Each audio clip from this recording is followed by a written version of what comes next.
है। तो गुरुजी ने कहा है कि अगर आपके जीवन में कितनी ही अधूरी कामना है और वो पूर्ण होने का नाम नहीं ले रही है, ठीक है, या कोई समस्या है, कोई बीमारी है और उससे आप बहुत ज़्यादा परेशान हो, ग्रसित हो, और इसके साथ अगर आर्थिक समस्या भी जीवन में चल रही है, पैसा आता नहीं है, माता लक्ष्मी का वास नहीं है, जिस भी कार्य के लिए आप जाते हो उसमें कुछ न कुछ समस्या आ ही जाती है, तो इन सभी समस्या के लिए आपको ये उपाय जरूर करना है।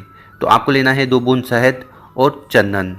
तो पूज्य गुरु जी की कथा को सुनकर ही ये उपाय बहुत अच्छे से समझाएंगे। उसके पहले इस वीडियो को लाइक कर दें और चैनल पर नए हो तो सब्सक्राइब जरूर करिएगा। तो इस वीडियो में हम आपको 2 उपाय बताएंगे। तो जानते हैं पहला उपाय। देखिए, यदि आपके जीवन में किसी भी प्रकार की समस्या है, चाहे वो नौकरी नहीं लग पा रही हो, चाहे आपका व्यापार नहीं चल रहा हो, आपके घर में धन से जुड़ी समस्या हो या आर्थिक समस्या हो, तो इन सभी समस्या के लिए आपको ये पहला वाला उपाय जरूर करना है। तो इस उपाय में जो सबसे पहले हमें सामग्री चाहिए वो है लोटा। तो आपको तांबे का लोटा ले लेना है और इस तांबे के लोटे में आपको अपने घर से जल भर लेना है। गुरुजी कहते हैं कि जल को आपको अपने किचन से भरना चाहिए। यहाँ से जल भरकर शिवलिंग पर समर्पित करते हैं तो हमारे घर के दोष समाप्त होते हैं। इसके बाद जो अगली सामग्री है वो है बेलपत्र। तो आपको इस प्रकार से एक प्यारी बेलपत्र ले लेना है और ये जो बेलपत्र आप लो ये कहीं से भी खंडित नहीं होनी चाहिए, क्योंकि खंडित चीज शिवलिंग पर नहीं चढ़ाई जाती। गुरुजी कहते हैं कि अगर आपको बेलपत्र नहीं मिले, शिवलिंग पर चढ़ी हुई बेलपत्र को उठाइएगा, शुद्ध जल से धोइएगा और पुनः अपने उपाय में उपयोग कर लीजिएगा। इसी के साथ जो अगली सामग्री है वो है घी। तो आपको इस प्रकार से घी लेना है। कौन सा घी लेना है? देखिए, अगर आपको गाय का देसी घी मिल जाए तो बहुत ही बढ़िया रहेगा। कितना लेना है? तो ये जो चम्मच आप देख रहे हो, बस ऐसी आधी चम्मच आपको ले लेनी है। और बहुत सी माता बहनों को कहना होता है कि हमारे घर में शुद्ध गाय का घी नहीं है। देखिए, ऐसे में आप क्या करिएगा कि जो शुद्ध घी हो, ठीक है, वो कौन सा भी हो वो ले लीजिएगा। और फिर इन सामग्री को लेकर आपको पहुंच जाना है शिव मंदिर। और ये जो उपाय हम बता रहे हैं ये आप सुबह भी कर सकते हो और शाम को भी कर सकते हो। तो समय की कोई भी पाबंदी नहीं है, किसी भी समय कर लीजिएगा।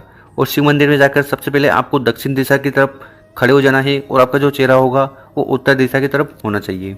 इसके बाद क्या करिएगा कि आपके पास जो तांबे का लोटा है जिसमें आप अपने घर से जल भर कर लाए हो, इसको सबसे पहले उठाना है और शिवलिंग के ऊपर समर्पित कर देना है, श्री शिवाय नमस्तुभ्यम का स्मरण करते हुए, ठीक। और जल जब भी आप चढ़ाओ उसकी जो धारा है वो बहुत ही स्लो होनी चाहिए, क्योंकि बहुत सारे लोग यहाँ पर जल्दी जल्दी जल चढ़ा देते हैं। तो इससे क्या होता है, तो इससे वो जल की छींटे उनके पाँव पे गिरते हैं और अगर ऐसा होता है तो बहुत ही बड़ा दोष है। इसलिए हमें यहाँ पर शिवलिंग पर जल को धीरे धीरे समर्पित करना चाहिए। इसके बाद यहाँ पर हमारे पास है एक बेलपत्र और घी। तो इन्हीं से हमें उपाय करना है। तो क्या करिएगा, सबसे पहले आपको ये जो घी है, ठीक, ये घी आपको उठाना है। कैसे उठाना है? आपकी जो तर्जनी उंगली है, ठीक, अंगूठे के पास में जो उंगली है छोटी वाली, इसमें आपको घी ले लेना है। इसमें आपको घी ले लेना है। घी ले लिया। अब इसके बाद क्या करिएगा, ये जो बेलपत्र की तीनों पत्तियां हैं, ठीक है, तो चिकनी साइड पर आपको बेलपत्र की तीनों पत्तियों पर इस प्रकार से घी लगा देना है, ठीक। और घी लगाते समय आपको श्री शिवाय नमस्तुभ्यम का स्मरण करना है, ठीक। बेलपत्र की 2 साइड होती है, एक खुरदरी और दूसरी चिकनी। तो आपको चिकनी वाली साइड पर इस प्रकार से अच्छी तरह से तीनों पत्तियों पर घी लगा देना है। उसके बाद क्या करना है कि इस बेलपत्र को आपको अपने सीधे वाले हाथ में रख लेना है। हाथ में रख लिया और हाथ में रखकर आपको मनोकामना करनी है कि हे भोलेनाथ, मेरे जीवन में जो आर्थिक समस्या चल रही है या फिर मेरे जीवन में विवाह से जुड़ी समस्या चल रही है, या अगर आप कोई व्यापार करते हो उसमें लगातार आपको हानि होती जा रही है, आप मेहनत बहुत करते हो पर आपको सफलता नहीं मिल रही है, तो ऐसी कौन सी भी कामना समस्या आपके जीवन में आ रही है, ये बेलपत्र को आपको अपने हाथ में लेते हुए वो कामना शिव भगवान को कह देनी है। और उसके बाद इस बेलपत्र को उठाना है और शिवलिंग पर इस प्रकार से समर्पित कर देना है। देखिए, शिवलिंग पर जब भी आप बेलपत्र समर्पित करें तो उसका एक तरीका है। तो सबसे पहले आपको इस चीज़ का ध्यान रखना है कि इसकी जो डंडी होगी जलाधारी की तरफ होगी, बड़ी पत्ती आपकी तरफ होगी और शिवलिंग पर उल्टा बेलपत्र समर्पित करना है। तो जो चिकना वाला साइड है जिस पर आपने घी लगाया है वो शिवलिंग से स्पर्श होना चाहिए। तो इस प्रकार से आपको ये बेलपत्र समर्पित कर देना है। इसके बाद यहाँ पर आपको बैठ जाना है और आपको अपना नाम और गोत्र का स्मरण करते हुए आपके जीवन में जो भी कामना है, जो भी समस्या है, तो आपको वो कामना महादेव जी से कह देना है। अब यहाँ पर आपका सवाल होगा कि इस उपाय को कब करें। अगर आप इसको गुरुवार वाले दिन करते हो, ठीक, उसी के अनुसार खास दिन करते हो, सोमवार हो गया, मंगलवार हो गया, बुधवार हो गया, हर दिन आप इस उपाय को कर सकते हो। और साथ ही साथ एक चीज़ का ध्यान रखिएगा कि हमने जो ये उपाय बताया है, ठीक है, इसको आपको 7 दिन में एक बार जरूर करना चाहिए। इससे आपकी जो विशेष कामना है, समस्या है, वो खत्म होती है। तो इस प्रकार से आपको ये पहला वाला उपाय कर लेना है। अब जानते हैं गुरुजी द्वारा बताया गया दूसरा उपाय। देखिए, ये उपाय भी मनोकामना पूर्ति के लिए है। अगर आपकी कोई ऐसी कामना है जो बहुत दिनों से पूरी नहीं हो पा रही है तो उसकी पूर्ति के लिए इस उपाय को आपको जरूर करना चाहिए। देखिए इस उपाय में जो सबसे पहले सामग्री हमें चाहिए वो है शहद। तो यहाँ पर फिर आपको शहद लेना है। तो कितना लेना है, तो आपको लेना है आधी चम्मच। और कितना शहद लेना है, तो आपको लेना है 1 या 2 बूंद, ठीक, या फिर जो आधी छोटी चम्मच आती है ना वो ले लीजिएगा। इसके साथ फिर से आपको यहाँ पर लेना है बेलपत्र। कितनी बेलपत्र, मात्र 1 बेलपत्र लीजिएगा। और जो बेलपत्र आप लो वो कहीं से भी खंडित नहीं होनी चाहिए, क्योंकि कौन सी भी खंडित या आधी चीज़ शिवलिंग पर नहीं चढ़ती। और एक बार फिर से हम जानकारी देंगे, अगर आपको बेलपत्र नहीं मिले तो शिव मंदिर में जाकर शिवलिंग पर चढ़ी हुई बेलपत्र उठा लीजिएगा, शुद्ध जल से धोकर उपाय में उपयोग कर लीजिएगा। और इसके बाद आपको लेना है तांबे का कलश, तांबे का लोटा ले लीजिएगा। और इस तांबे के लोटे में आपको अपने घर से जल भर लेना है। इसके बाद आपको लेना है घी। तो अगर आपको गाय का शुद्ध देसी घी मिल जाए तो वो ले लीजिएगा। कितना लेना है, तो यहाँ स्क्रीन पर आप देख सकते हो, आधी चम्मच आपको घी ले लेना है।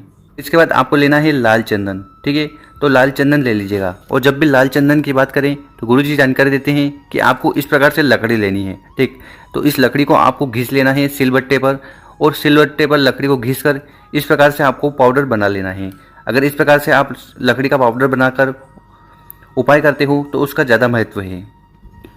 फिर इन सामग्री को लेकर आपको पहुंच जाना है शिव मंदिर, ठीक। और ये जो उपाय है ये आप किसी भी समय कर सकते हो, सुबह चाहो तो सुबह, शाम को चाहो तो शाम को। तो शिव मंदिर में जाकर सबसे पहले नॉर्थ डायरेक्शन, उत्तर दिशा की तरफ मुंह कर खड़े हो जाना है। इसके बाद क्या करिएगा कि आपके पास जो जल का लोटा है उसको आपको उठाना है और शिवलिंग के ऊपर समर्पित कर देना है, श्री शिवाय नमस्तुभ्यम का स्मरण करते हुए। और यहाँ पर फिर जानकारी देंगे कि शिवलिंग पर जब भी जल चढ़ाएं उसकी धारा बहुत ही स्लो होनी चाहिए। और इसी के साथ हमारे पास जो बेलपत्र है इनका हमें उपाय करना है। देखिए ये जो उपाय है ये माता अशोक सुंदरी वाला उपाय होने वाला है। देखिए इस उपाय में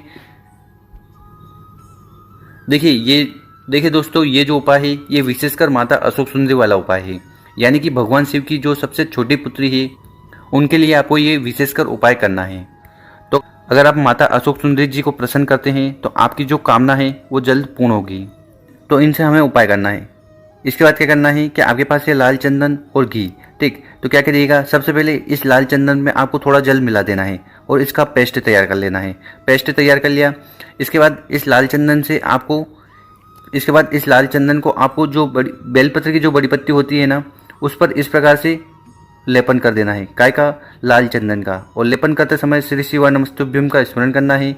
और ये जो आप लेपन कर रहे हो ये बेलपत्र की सीधी वाली पत्ती पे कर रहे हो, मतलब जो चिकना वाला भाग होता है उधर आपको ये लेपन करना है। इसके बाद यहाँ पर आपके पास क्या है, लाल चंदन, ठीक है। तो इस लाल चंदन को आपको अपनी अनामिका उंगली में उठाना है, ठीक। अनामिका उंगली कौन सी होती है, यहाँ स्क्रीन पर आप देख सकते हो, ठीक। इसके बाद क्या करिएगा कि आपके पास है लाल चंदन, ठीक है। तो इस लाल चंदन को आपको अपनी अनामिका उंगली में उठाना है। तो स्क्रीन पर आप देखिए ये जो उंगली है इसमें आपको लाल चंदन लेना है, ठीक। कैसे लोगे, तो सबसे पहले इस लाल चंदन में आपको जल डाल देना है और जल डालकर इसको आपको घोल लेना है, इसका पेस्ट बना लेना है। पेस्ट बना लिया। इसके बाद जो बेलपत्र की नीचे वाली दोनों पत्तियां हैं, ठीक, ये दोनों पत्तियां हैं, इस पर आपको लाल चंदन लगाना है। तो इस प्रकार से अच्छी तरह से इन दोनों पत्तियों पर लाल चंदन लगा देना। और लाल चंदन लगाते समय आपको श्री शिवाय नमस्तुभ्यम का स्मरण कर लेना। ये जो बेलपत्र की बड़ी पत्ती है इस पर आपको घी का लेपन कर देना है। नीचे वाली पत्ती पर हमने लाल चंदन का लेपन किया था, ऊपर वाली पत्ती पर हमें घी का लेपन कर देना है। और यहाँ पर भी लेपन करते समय आपको श्री शिवाय नमस्तुभ्यम का स्मरण करना है। साथ ही साथ आपकी जो कामना है, जो इच्छा है, उसका भी स्मरण करते जाना है। और इसके बाद क्या करिएगा कि उस बेलपत्र को आपको अपने सीधे हाथ में उठा लेना है। उठा लिया। अब आपके मन में जो भी कामना है, जो भी इच्छा है, चाहे वो नौकरी से जुड़ी हुई हो, आपके व्यापार से जुड़ी हुई हो, धन या आपके जीवन में और घर में धन से जुड़ी समस्या है, यानी कि किसी भी प्रकार की मनोकामना हो या समस्या हो, उसको आपको महादेव जी के समक्ष कह देना है। और उसके बाद वो जो बेलपत्र है उसको उठाकर आपको माता अशोक सुंदरी वाली जगह पर स्थापित कर देना है, रख देना है, ठीक। तो इस प्रकार से आपको माता अशोक सुंदरी वाली जगह पर उस बेलपत्र को समर्पित कर दीजिएगा। और यहाँ पर बेलपत्र समर्पित करो, इसकी जो डंडी होगी जलाधारी की तरफ होगी, बड़ी पत्ती शिवलिंग की तरफ होगी। तो इस प्रकार से हमें ये लाल चंदन और घी लगाकर बेलपत्र को माता अशोक सुंदरी वाली जगह पर समर्पित करना है ताकि जो घी और लाल चंदन है वो शिवलिंग से स्पर्श हो सके। तो बस इस प्रकार से आपको उपाय करना है। इसके बाद यहाँ पर आपको 2 मिनट बैठ जाना है और आपको अपना नाम और गोत्र का स्मरण करते हुए आपके मन में जो भी कामना है, जो भी इच्छा है या जो भी समस्या आपके जीवन में चल रही है जिसके कारण आप बहुत ज़्यादा दुखी हो, तो उसके लिए आपको महादेव जी से निवेदन कर लेना है और प्रार्थना करना है कि हे शंभू, हे भोलेनाथ, ये समस्या जल्द से जल्द खत्म हो। तो बस इतना सा उपाय है, कर देखिएगा आपके जीवन में, तो कर देखिएगा आपके जीवन में जो भी समस्या कामना है वो पूर्ण होगी।